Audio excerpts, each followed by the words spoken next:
पश्चिम बंगाल में सालों से जारी टीएमसी के उस काले शासन का अंत हो गया है जिसने राष्ट्रीय सुरक्षा के साथ खिलवाड़ किया था। 2026 के चुनाव में जनता ने टीएमसी को उखाड़ फेंका और अब नई बीजेपी सरकार ने सत्ता में आते ही वो फैसला लिया है जिसे ममता बनर्जी सालों से रोक रही थी। भारत बांग्लादेश सीमा पर बाड़ लगाने के लिए सरकार ने बीएसएफ को जमीन देने की तत्काल मंजूरी दे दी है। टीएमसी की हार ने यह साबित कर दिया कि अब देश की सुरक्षा के साथ गंदी राजनीति नहीं चलेगी। सालों तक टीएमसी ने 5 नापाक इरादों के साथ इस बाड़बंदी को रोका था। पहला, किसानों को गुमराह करके उन्हें केंद्र के खिलाफ खड़ा करना। दूसरा, सीमावर्ती इलाकों में अराजकता फैलाना।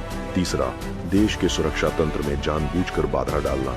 चौथा, बीएसएफ को काम ना करने देना ताकि अपराधी और तस्कर सुरक्षित रहें।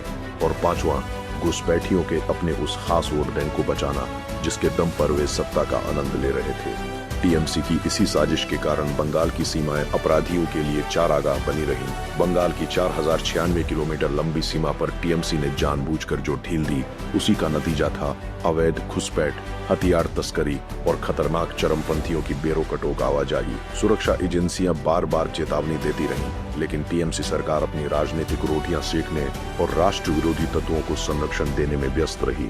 लेकिन अब समय बदल चुका है।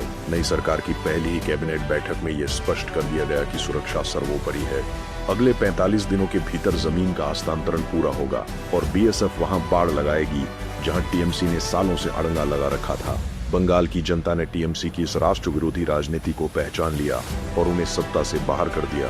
अब बंगाल की सीमाएं सुरक्षित होंगी और घुसपैठियों के दिन अब खत्म हो चुके हैं।